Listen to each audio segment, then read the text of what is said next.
The FBI didn't plan to walk into a media firestorm, but the moment agents stepped into Hulk Hogan's Clearwater mansion, they knew something was off. His gym, spotless. Security, disabled. Surveillance, cut. A global icon had just died under chilling circumstances, but what they uncovered next wasn't just strange. It was sinister. Now the entire world is asking, what really happened to Hulk Hogan in his final hours? And what secrets did his home hold that triggered a federal investigation?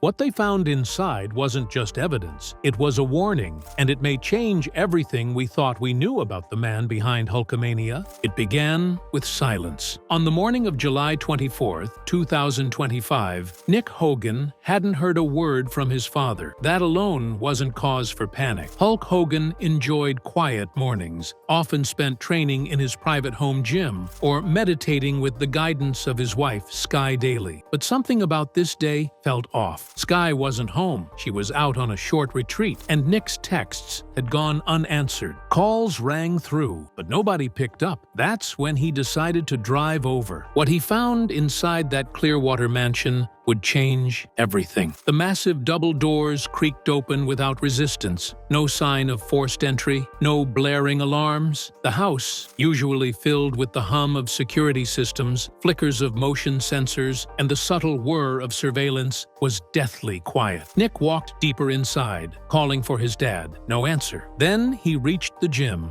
and there, on the mat-lined floor beneath the framed posters of WrestleMania legends and his own championship victories, was Terry Bollea. Hulk Hogan, collapsed face down, still unresponsive. The oxygen was gone from the room. His skin was pale. His chest didn't rise. The man who once ripped shirts in front of 90,000 fans now lay lifeless in the same space where he once defied age, pain, and gravity. Paramedics were called immediately. They performed CPR. They used a defibrillator. But at 11:17 a.m., the call was made. Terry Bollea, age 71, was officially pronounced dead. But something about it didn't feel right. The scene was too clean. There were no scattered towels, no sweat, no water bottles. The air didn't even carry the familiar scent of protein powder and iron. The entire room looked sterilized, pristine, artificial. It was a gym, frozen in time, like no one had stepped foot in it for days. And yet, it was the same room Nick had watched his father train in just the day before. Initially, authorities believed it was a heart attack, or perhaps a silent stroke. After all, Hogan had a long history of surgeries, injuries, and the brutal toll of a wrestling career that spanned decades. But as they documented the scene, it became clear something wasn't adding up. The security system had been manually deactivated. No glitch, no power surge. The entry logs showed someone had turned it off from inside the house. Cameras? Offline. Motion sensors? Silenced. That's when local law enforcement made the quiet but chilling decision to call in the FBI. And that's when this stopped being a case of natural death and became a national mystery. When federal agents arrived, they were immediately struck by the same eerie feeling that had unsettled first responders. Hogan's home, normally buzzing with life, technology, and memorabilia, was strangely subdued, but it was the gym that stopped them cold. No wrestler, especially one like Hulk Hogan, kept a gym that spotless. Investigators noted the floor had no recent scuffs or footprints. Fingerprint dusting revealed almost nothing recent. No calluses from dumbbells, no prints on the treadmill. The space looked more like a museum exhibit than a training zone. For someone who had just worked out, collapsed, and died in that room, it didn't make sense. One FBI tech whispered, "It looks staged." Then came the next anomaly, the security system. Hogan had invested heavily in home surveillance after multiple public threats and break-in attempts during his peak fame. His Clearwater mansion was known for its advanced, custom-installed monitoring system. Cameras covered every angle of the property. Facial recognition software tracked visitors. Motion detectors were placed along hallways and entry points. The system had emergency fail-safes and alerts. But on July 24th, all of it was dark. A full diagnostics check confirmed the worst. The system hadn't failed. It had been shut down, intentionally. At 3:13 a.m. that morning, someone had entered the master control panel using the correct PIN code and manually disabled every piece of the security grid. Not hacked, not glitched, turned off from inside, which raised a terrifying question. Who else had the code? Even more disturbing was what wasn't captured. Hogan was known to lift early, usually by 6 a.m., but the last functional footage showed him entering the gym at 5:42 a.m. The feed cut off at 5:43. After that, nothing, no departure, no fall, no emergency, just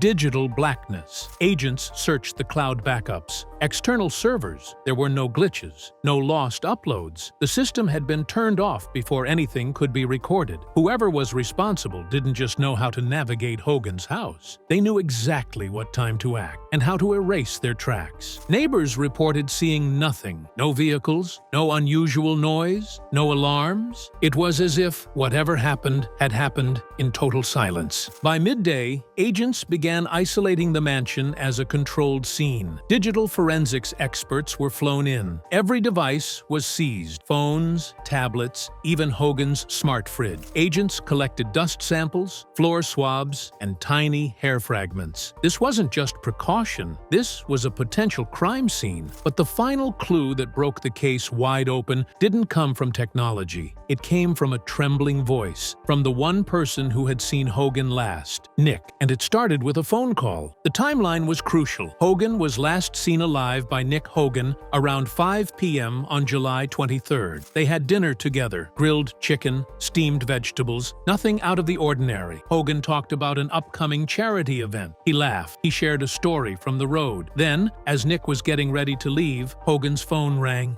Nick remembered it vividly. The ringtone was different, not his usual theme. It was a default tone Hogan rarely used. "Hold on," Hogan had said, walking to the patio. "I need to take this." Nick couldn't hear the voice on the other end, but he saw his father's face change. Within seconds, the smile was gone. His jaw clenched. His eyes darted around like someone was watching him. The conversation lasted less than 2 minutes. But when Hogan came back inside, he was quiet. He didn't mention who called. He didn't say goodbye in his usual upbeat voice. He just muttered, "I'll see you tomorrow, brother," and locked the door. That was the last time Nick saw his father alive. When questioned by the FBI, Nick shared this detail. Agents obtained Hogan's call logs, but the number didn't match any known contact. Instead, it pinged back through 3 encrypted servers, one in Romania, another in Malaysia, and a final one bouncing through an anonymous satellite relay. It was, in every technical sense, untraceable. The metadata confirmed it. An anonymous, routed call had been placed to Hogan at 9:11 p.m.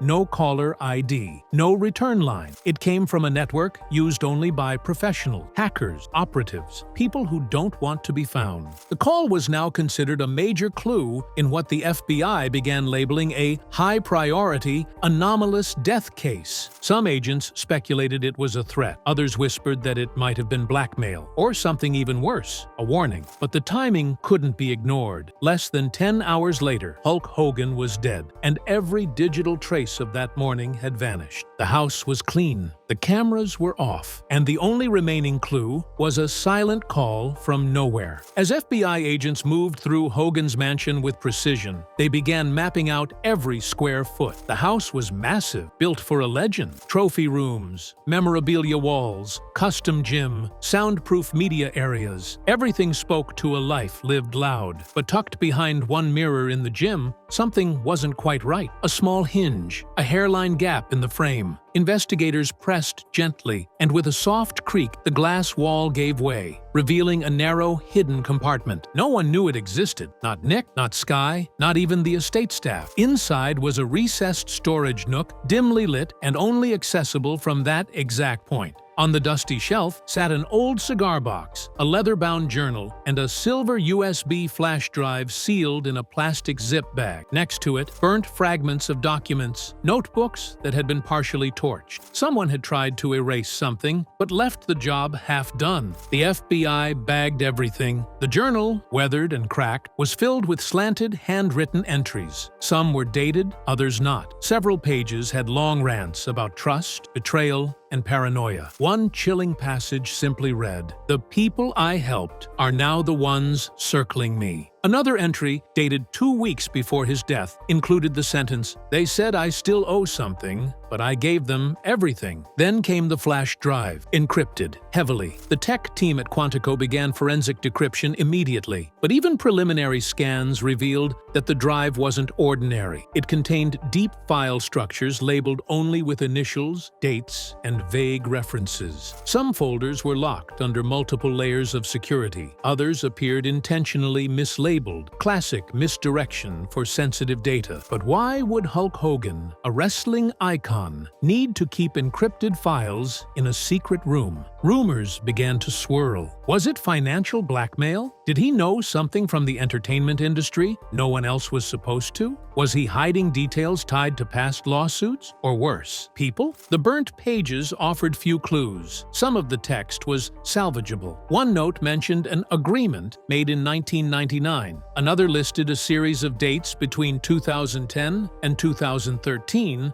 with no context. Investigators now believe someone tried to destroy those pages recently, maybe even the night of his death. And the biggest question still hung in the air. Who else knew about this hidden space? The discovery shifted the entire tone of the case. This wasn't just about an unexpected death anymore. It was about secrets. Secrets Hogan took to the grave, and someone, somewhere, wanted those secrets buried. While the FBI analyzed Hogan's digital trail, toxicologists were working overtime on something else, the body. The initial autopsy yielded little. No signs of blunt force trauma, no overdose symptoms. The heart, while aged, didn't show definitive signs of catastrophic failure. It wasn't the clean cardiac event everyone had assumed, but there were marks, faint, nearly invisible. 3 tiny puncture wounds along the upper spine, the kind you'd overlook if you weren't looking for them, small enough to pass for acupuncture or past injections. Except Hogan hadn't received any spinal treatment in over a year. The discovery forced medical examiners to rerun the entire toxicology panel, this time testing for exotic compounds, neuromuscular agents, metabolic inhibitors, toxins not commonly screened unless foul play is suspected. And then, more confusion. Several blood panels were missing from the initial hospital intake. The samples taken upon his arrival at Morton Plant Hospital were somehow gone, misplaced, deleted from the system. No digital record of those vials, no logs, no backup files. The hospital launched an internal investigation, but by then, damage had already been done. Toxicologists now had to rely solely on post-mortem samples, which, though still useful, offered a limited picture. The window for detecting fast-metabolizing toxins had passed, and some substances, if dosed properly, could vanish entirely from the bloodstream within 2 hours. A forensic specialist from the FBI gave a grim statement under anonymity. If he was injected with a designer agent, something custom or untraceable, we may never be able to prove it. Meanwhile, speculation ramped up. Had someone found a way to poison Hulk Hogan without leaving a trace? Was this a medical failure or a cover-up? A retired crime scene analyst reviewing the case noted another red flag: the rapid embalming process. Hogan's body had been prepared for the funeral within 48 hours, far faster than standard procedure in potential foul play cases. That decision may have eliminated additional biological evidence. The deeper they looked, the less clear things became. The gym was clean, the system was disabled, the toxicology inconclusive, and the journal hinted at fear. Someone was closing in. But who? And why now? To the world, Hulk Hogan was a beloved icon. But behind the red and yellow persona stood a man who'd made his share of enemies, some public, some deeply private. As the FBI peeled back the layers of his personal life, a shadow network of strained relationships and lingering legal battles began to emerge. One of the first names flagged was a former wrestling promoter turned media executive. Hogan had worked with him closely in the early 2000s during the TNA wrestling era. But after a series of broken deals, lawsuits, and financial disputes, the relationship had turned hostile. The man once publicly stated, "Hogan made me millions and then tried to destroy me. I'll never forget it." Financial records showed Hogan had recently settled a 7-figure claim involving trademark disputes. lawsuits. Several of those payments were rushed through in the months leading up to his death. Hogan had even quietly liquidated one of his Clearwater properties in April, something not widely reported at the time. Then came the shocker. Investigators discovered 2 cease and desist letters in Hogan's files, both dated less than 6 months prior. One was from a former business manager alleging breach of contract. The other came from a name tied to a known offshore crime syndicate. What was a pro wrestler doing with connections like that? Some believe it goes back to Hogan's post-WWE ventures, real estate, supplements, licensing. As his brand grew beyond the ring, so did the circle of people profiting from it. But Hogan had recently begun cutting ties. A pattern emerged. Hogan was downsizing, closing businesses, quietly severing deals, cleaning house. Was someone unhappy about that? The FBI now suspects that Hogan may have been under pressure from multiple sides: legal threats, financial demands, and possibly blackmail. Emails recovered from his encrypted cloud account reference someone repeatedly asking for repayment and making veiled threats about going public. And remember the cryptic phone call? It wasn't the first. Records show Hogan received similar anonymous calls on 3 other occasions that month, each routed through different proxy servers: short, ominous, and untraceable. This wasn't just a case of old age or freak accident. It was becoming clear someone had a score to settle. And Hulk Hogan may have known. The countdown had already begun. Just when it seemed the trail couldn't twist any further, investigators turned their attention to something far more personal: Hulk Hogan's will. It was supposed to be simple, a long-standing legal document updated only once every few years. But this time,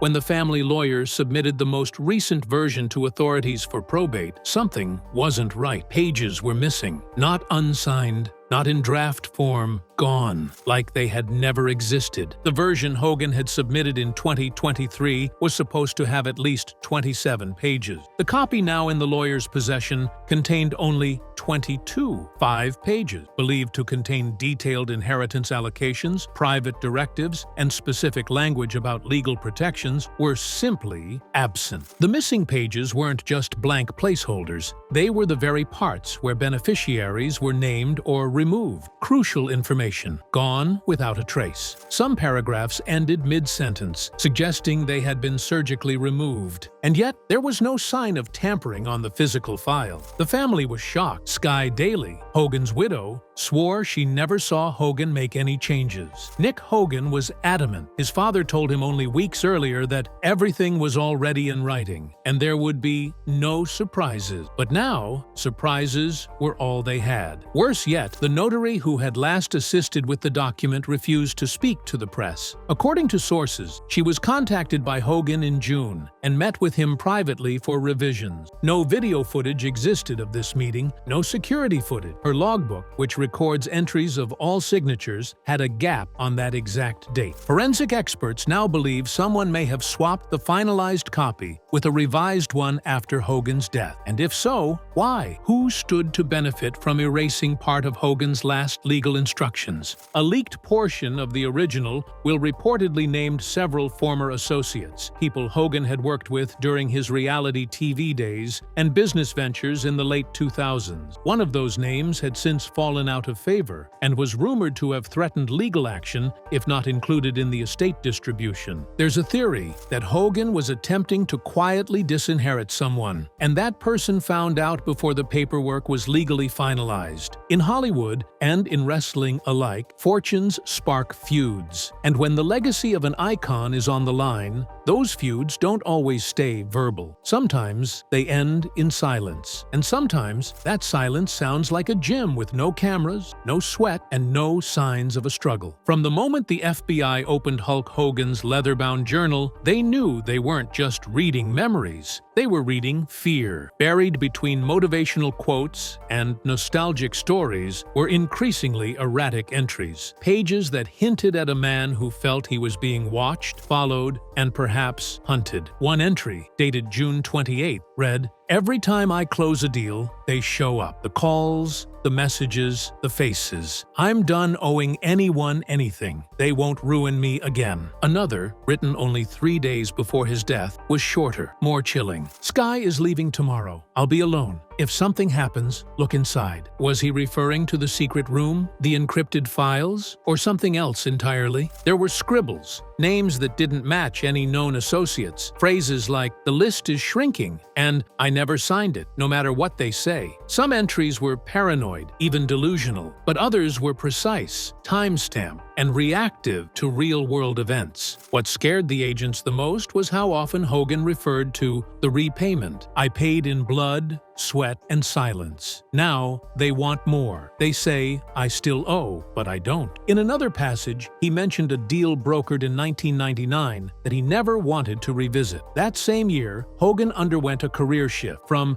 WWE to acting, reality TV, and independent contracts. Was this deal tied to his personal life or something deeper, something buried in the industry? And then, hidden in the back, was a single page ripped from the journal, folded and tucked between the binding. It contained only this: "This is my penance, but if they touch my family, I will haunt them." The handwriting was sloppier, uneven. The ink was smeared, as if written in a rush or through tears. This wasn't the bravado of Hulk Hogan, the immortal icon. This was Terry Bollea, a man with secrets, warning the world that something dark had wrapped itself around him. Analysts are still trying to piece together what exactly they referred to. Was it an organization? A former ally turned enemy? A powerful figure with influence and reach? One thing's certain, Terry knew something, and he believed someone would come for him. He just didn't know when. Now, as investigators cling to these entries like breadcrumbs, the world waits for the missing puzzle piece, the one entry, the one connection that can explain why one of the most famous men on Earth died without a witness, a camera, or a clear reason.